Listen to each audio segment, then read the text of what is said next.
c'est ce que je vous disais. Ah bah, après, on peut regarder plein d'autres, mais là, ça en regroupe pas mal. C'est un petit site que j'ai trouvé.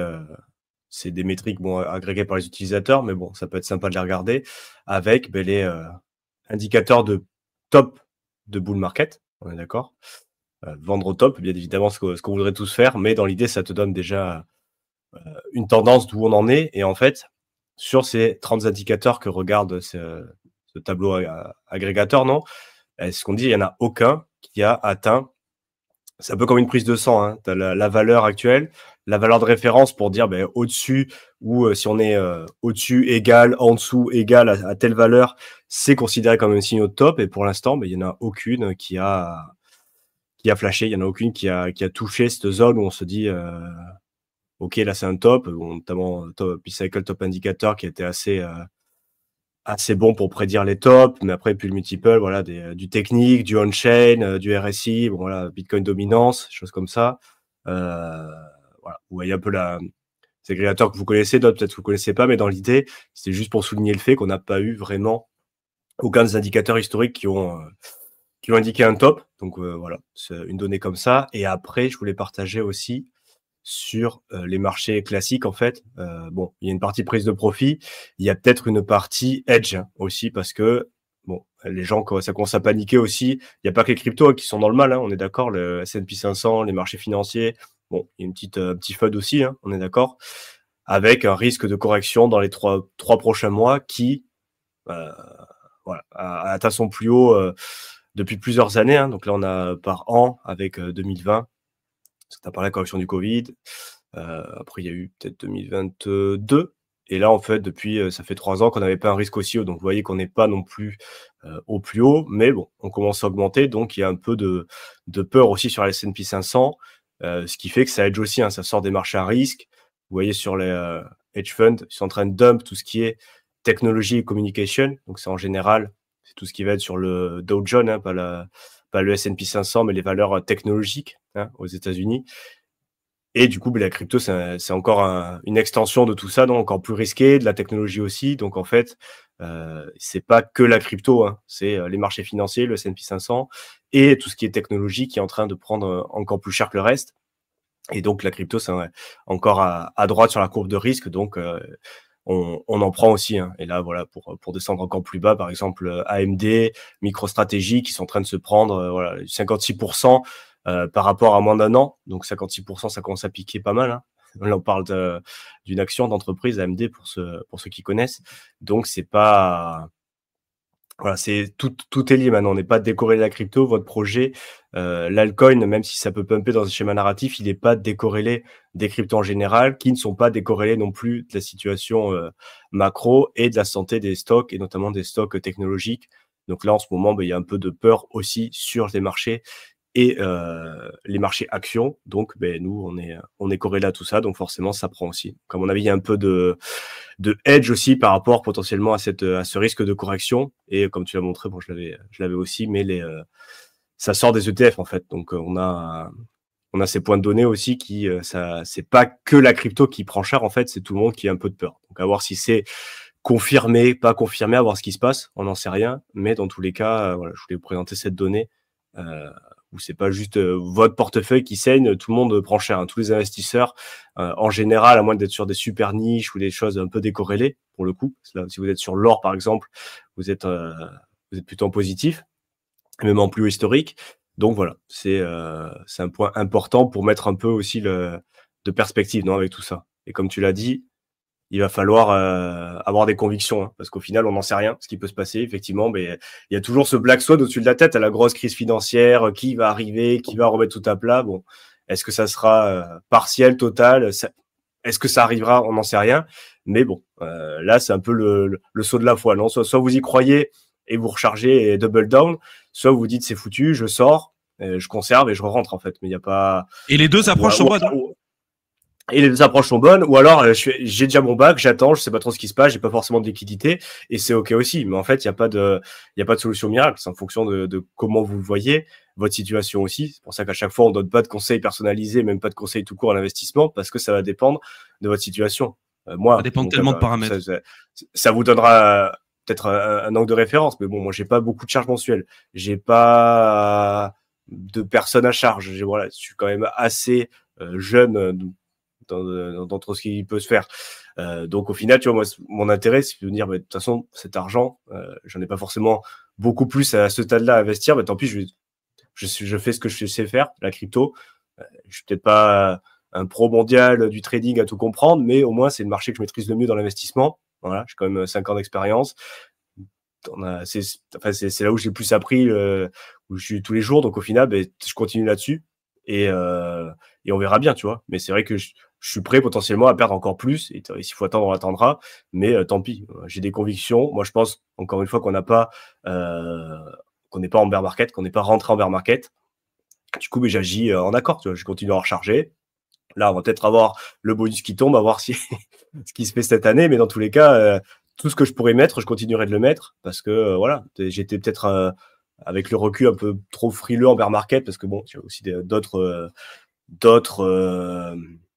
préoccupations. Donc, j'avais des projets perso qui potentiellement nécessitaient un peu de liquidité. Donc, je dis, OK, je vais pas faire le con à tout mettre en crypto comme sur les premières années où je me suis retrouvé à Noël à devoir ressortir, renvoyer de l'argent de l'exchange pour acheter les cadeaux à la famille parce que c'était vraiment parti un peu trop loin. Donc, du coup, je me dis, OK, je vais garder un bon pack de l'expatriation, tout ça. Est-ce que ça va se faire? Bon, au final, ça s'est pas fait.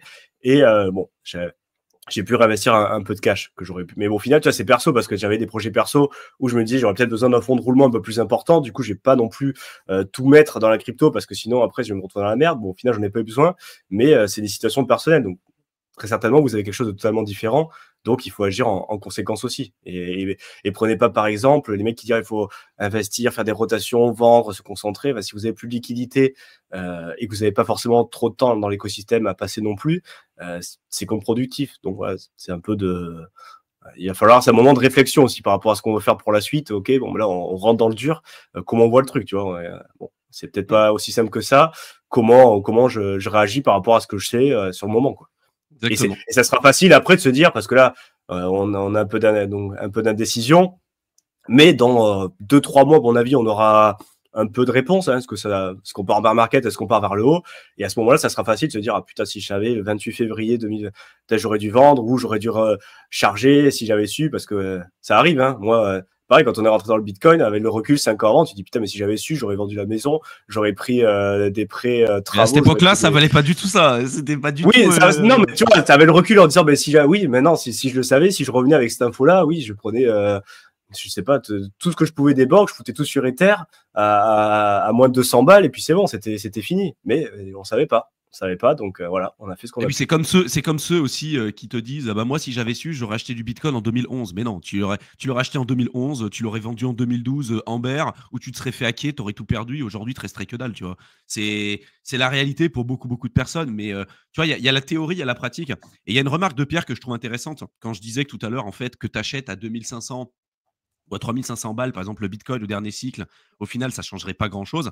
Il dit que ce n'est pas vraiment vrai pour lui, parce qu'il dit, tu n'en as pas vraiment rien à secouer, car si tu as 10K à investir, tu en as 4 pour 2500 ou 2 pour 4500, donc tu as 140K en moins et quand il est à 70 000.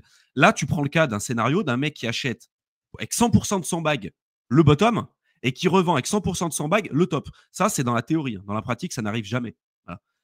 Dans la réalité et comment tu fais pour faire des profits en crypto, c'est tu rentres en DCA dans des périodes de peur, de capitulation comme celle-ci, où personne ne veut acheter. Tu rentres petit à petit, tu ne sais pas quand est-ce que tu vas acheter le bottom. Donc les 10K, en fait, en général, tu vas peut-être rentrer à 4500, et puis à 4200, et puis à 3700, et puis à 3500, et puis à 3000, etc., jusqu'à arriver peut-être au bottom de 2500 si tu restes de la liquidité. Et quand ça remonte, tu as lissé ton prix d'achat moyen entre 4500 et je sais pas, 2500 par exemple. Donc, ça veut dire que tu as peut-être un coût d'acquisition qui est à 3200 balles. Donc, au-dessus de 3200, tu vas être dans le positif. Et c'est faux de te dire que tu sortiras à 70 000. Parce qu'à 70 000, les mecs, je t'assure, hein, en 2021, le nombre de mecs qui disaient à 70 000, ça va augmenter, ça va passer à les 100K. On était les seuls à dire sur Internet presque qu'il y avait un risque que ça n'augmente pas. Et en plus, tout nous faisait porter à croire qu'on allait dans le scénario inverse parce que on commençait à dépasser le précédent plus haut du mois de mai. C'est-à-dire que le plus haut du mois de mai, c'était 68 000. On a eu une mèche qui est venue se clôturer presque à 70 000 sur le la deuxième vague haussière qu'il y a eu, et c'est là où on a formé le double top. Et c'est à partir de ce moment-là où tout le monde disait 100K, 100K, 100K, 100K, finalement, c'est jamais arrivé. Donc en fait, dans le scénario théorique où oui, tu achètes le bottom et tu revends le top, oui, on est d'accord, hein, évidemment que c'est toujours plus intéressant d'acheter le plus bas. Dans la réalité, quand c'est bas, les gens ne veulent pas acheter parce qu'ils penseront toujours que ça va descendre plus bas. Jusqu'au moment où ça ne descendra pas plus bas. Et quand ça réaugmente très très vite, très très fort. Et là, au lieu d'acheter ton truc à 3500 balles, par exemple, tu vas te retrouver à l'acheter à 15 000 parce que tu t'attendras tout un tas de confirmations en te disant ah bah ça va réaugmenter, ah bah c'est mais quand même je suis pas trop sûr. Et quand ça réaugmente ton truc, bah, au lieu d'avoir 2 pour 4500, tu en auras 0,5 pour ou même pas 1 pour les 10 000 balles que tu mettras parce que tu auras attendu tout un tas de confirmations et que tu n'auras pas eu la volonté d'acheter en fait dans des périodes où tout le monde a peur. Parce que quand il y a que des mauvaises news et quand on est dans des périodes comme ça, c'est extrêmement dur d'acheter. C'est extrêmement dur. Personne ne veut le faire. Tout le monde dit, moi, je vais acheter le bottom, moi, je vais acheter Diamond End, machin. Sauf que je peux vous assurer que dans des périodes comme ça, il n'y a personne. Personne. La plupart des gens, et l'être humain, il est comme ça, il ne veut pas acheter des bougies rouges. Il ne veut pas. On le sait. Ça fait des années qu'on est en crypto, on le sait. En bear market, il n'y a personne. Les gens, ils veulent acheter des bougies vertes. Dans leur comportement. Les gens veulent du sûr, en fait. Les gens, ils veulent du sûr. C'est même pas des bougies rouges, en fait. C'est l'aversion à la perte versus la prospective d'un gain. On sait très bien que les gens, ils préfèrent éviter la perte que du gain potentiel. Donc, au final, ça se représente et c'est surtout un investissement. Donc, au final, c'est un scénario. En fait, on le sait que ça se passe comme ça et à chaque fois, au moins, si on peut être sûr, c'est le comportement humain. Alors ça, les gens, à chaque fois, c'est le même coup. Hein. Il faut se faire violence pour vraiment être contrarien. C'est pour ça que c'est difficile parce que franchement, prendre des corollaires, tu te dis putain là, je suis près du bottom, je vais remettre un truc. Putain, tu prends encore 20%, tu fais merde. Bon, pour ça qu'il faut rentrer en plusieurs coups, mais bon, il y a jamais. C'est là où c'est hyper dur, c'est qu'en fait, tu t'es déjà fait niquer. T'as nourri une certaine espérance de gain, voire t'as vu ton portefeuille augmenter, etc. Et là, on te dit attends, ton truc il a perdu 70%, faut que tu remettes de la caillasse. Là, tu dis je suis vraiment con en fait. Hein. C'est complètement contre-intuitif en fait. Tu vois. Et donc, il y a vraiment la différence entre la théorie et la pratique. Et vraiment, dans la pratique, la majorité des gens n'achèteront pas le plus bas, n'achèteront jamais des périodes comme ça parce que pour eux, soit c'est trop compliqué, soit ils ont vendu, soit ils penseront toujours que ça va descendre plus bas. Et à l'inverse, quand il y a des augmentations, ils vont préférer acheter ces moments-là, bien que ce soit bien plus risqué, parce qu'ils penseront toujours que ça va augmenter plus haut. Et ça, l'être humain, il est comme ça. Hein. Donc, en soi, ce que disait Pierre, c'est pas bête. Et c'est vrai que ça a un impact, hein, évidemment. Hein. Mais dans la pratique, et vraiment, quand vous êtes là depuis un certain temps, vous vous rendez compte que on se rend compte du bottom ou on se rend compte du top des mois après, une fois qu'on l'a atteint, en fait. C'est ça la réalité. C'est que par le passé, on peut se dire, ah bah tiens, là, un Ether, par exemple, au cycle d'avant, à 70 dollars, 70 euros, ah bah oui, c'était le bottom.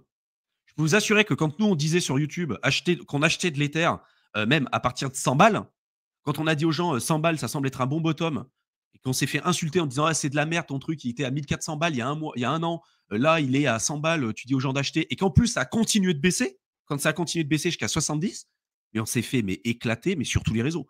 On s'est pris des insultes, mais vous ne pouvez pas savoir le nombre d'insultes qu'on s'est pris. Et pour autant, allez, on en était sur le cycle d'avant, où est-ce que c'est monté? Et où est-ce qu'on en est aujourd'hui? On est bien plus haut que ce qu'on a eu par le passé. Parce qu'on a décidé à un moment donné de se dire, OK, c'est bas, j'accepte que ça descende plus bas, ça pouvait descendre même à 15 balles. Hein. On ne sait pas, hein. Ça pouvait même aller à 0. C'est aussi la réalité. Mais c'est là, en fait, ce risque, et c'est ce que je vous dis depuis un certain temps, le risque, vous le prenez à l'achat. Vous ne le prenez pas à la revente. Si vous décidez de le prendre à l'achat, parce que vous dites, en fait, là, j'achète un truc... franchement, il n'y a plus personne qui veut l'acheter, il n'y a plus personne qui y croit. Alors moi, soit je suis un génie, soit je suis un gros teubé. Mais si j'achète dans des périodes comme ça, a priori, si ça remonte, et si je pense que ça continue dans la tendance, bah, je serais quand même bien mieux placé que beaucoup de personnes qui attendront tout un tas de confirmations et qui, eux, auront besoin de plus gros multiples pour pouvoir sortir. Parce que ça se fait que comme ça.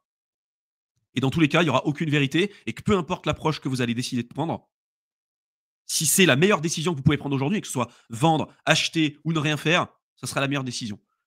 Parce que ça sera la meilleure décision pour vous. Il n'y a pas une bonne, comme dit l'autre, il n'y a pas une bonne ou mauvaise situation. Ça sera toujours par rapport à vous.